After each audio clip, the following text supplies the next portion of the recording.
robustly continue to undertake counter-terrorism operations within and beyond our borders, which has significantly degraded the Al-Shabaab menace. In all KDF deployments, we continue also to carry out humanitarian civic action in support of local communities as part of humanitarian civic action.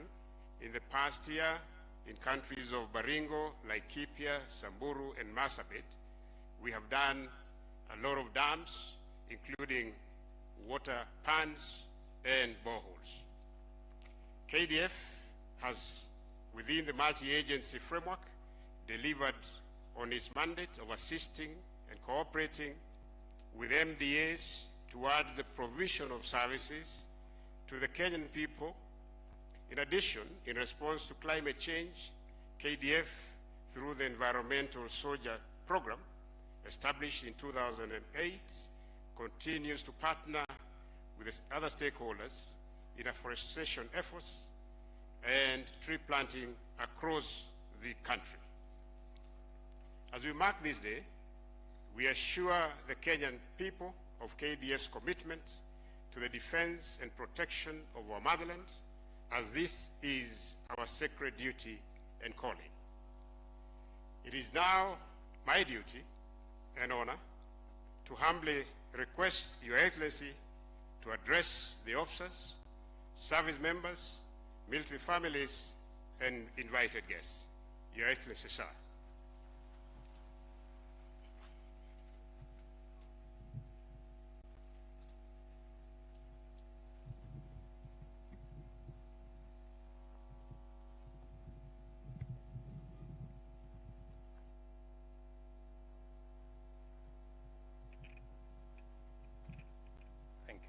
Thank you very much. Please, let's take our seats.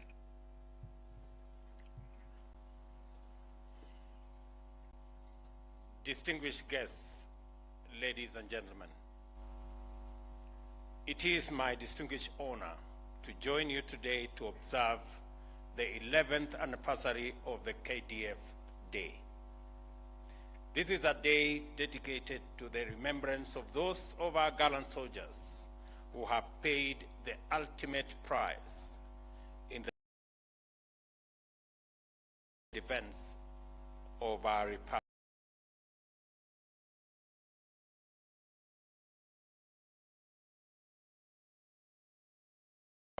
Kenya.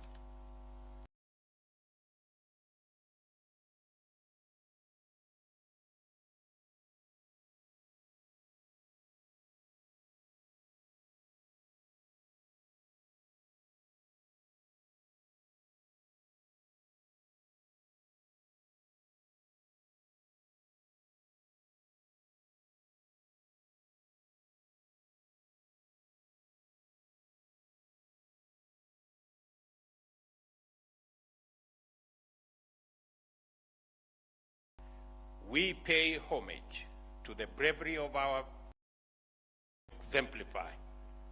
Our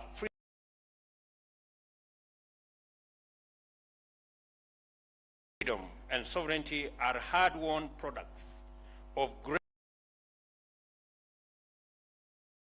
territorial integrity relies on our defense forces, and its members must therefore always be prepared for every exigency with the requisite tools, capabilities, and motivation. The tip of the nation's spear has always been and will always remain our troops, be they on land, in air, or at sea. The government commits, and the government commitments in this regard will remain paramount, and we will continue to invest in our men and women in uniform through the provision of training and education, complemented by the acquisition of relevant weapon systems, equipment, and guaranteeing access to medical care that is holistic, that is reliable, and effective. The KDF must remain thoroughly professional in order to secure the nation against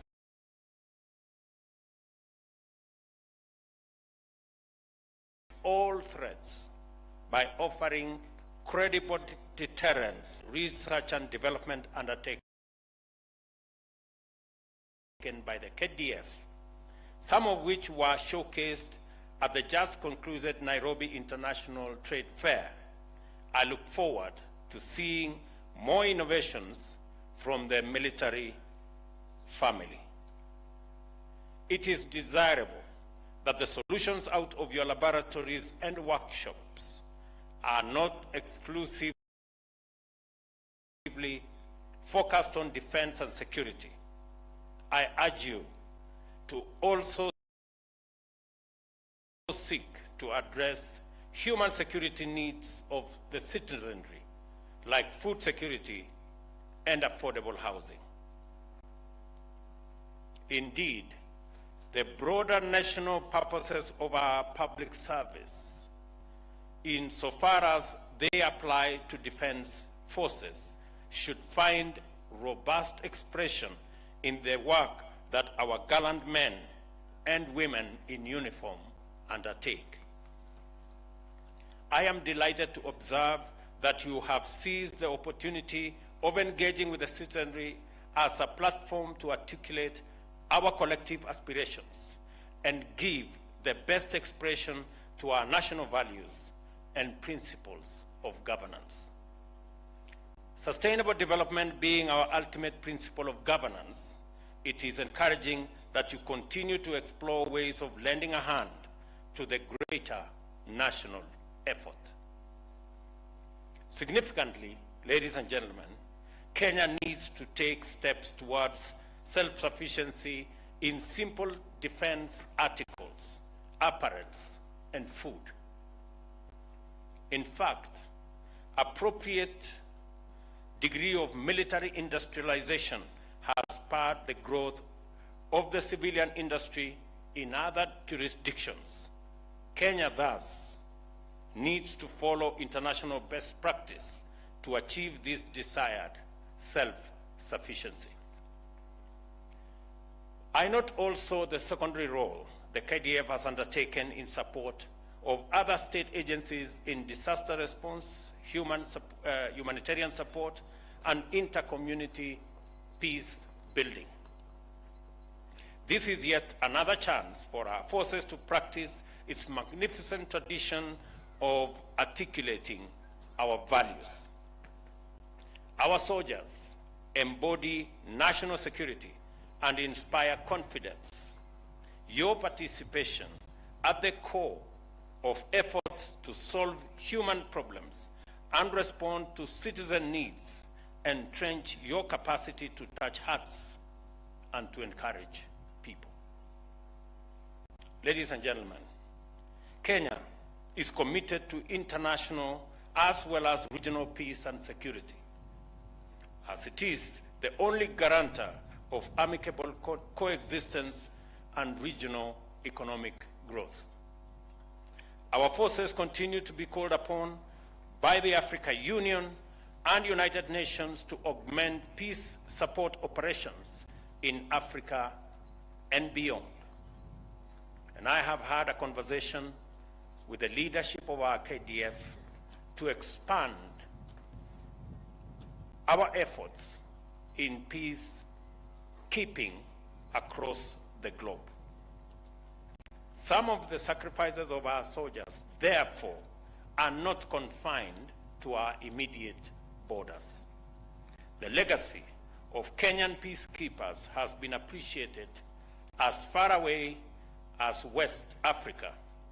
We are proud of your achievements as Kenya's unique ambassadors and proud champions of the Kenyan winning way.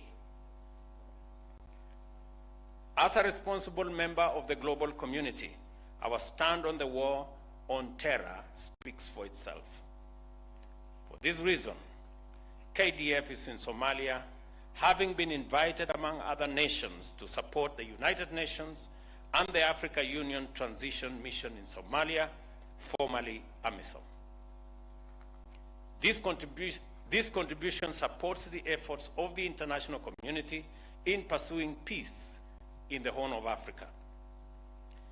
Ladies and gentlemen, the welfare of soldiers and their families is a priority.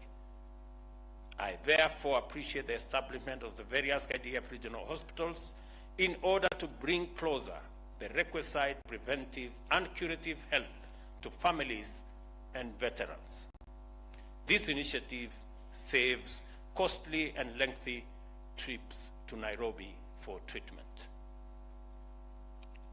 Ladies and gentlemen, as I conclude, I take this opportunity to rally our distinguished citizens to maintain the noble tradition of honoring the service of all our men and women in uniform, and in appreciating the heroic sacrifices they are called upon to make for us to live in peace and in freedom. We must renew our commitment to do our part in doing all we can and do it right. Let selfless service define the work we all do for our country, regardless of whether we are soldiers or otherwise engaged. In any case, Kenya is the collective project of 50 million Kenyans, citizens doing their bit, our men in uniform doing their part, and the people in the executive, in the legislature, and in the judiciary playing their role. We must perceive our daily duties, whatever form they take, as contributing to the broader collective endeavor in pursuit of sustainable development, and apply ourselves accordingly. Every day in Kenya should be a day of work and service, and every moment a celebration of patriotism. I further commend the spouses of our service members who remain at home, holding fort as their loved ones are away on deployment. Their work is silent, away from sight, with absolute loyalty and dedication to keep families together, thereby sustaining an indispensable support network to our officers. It is this affirming and nurturing network of loved ones which again become primary caregivers to those of our personnel who may, unfortunately, suffer critical war trauma, whether physiological or psychological, and their support is vital for healing and strength. We do not take this outstanding form of selfless national service for granted. And on behalf of a grateful nation, I appreciate you and I thank you. Let us therefore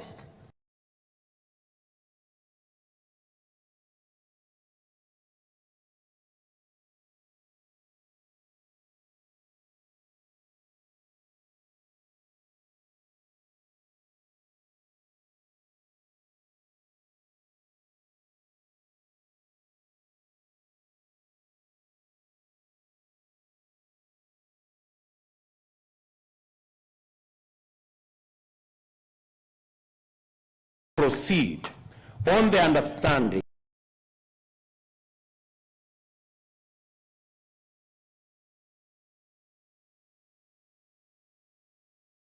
that zetu za majeshi ya ulinzi ya Kenya. Bendi tafadhali.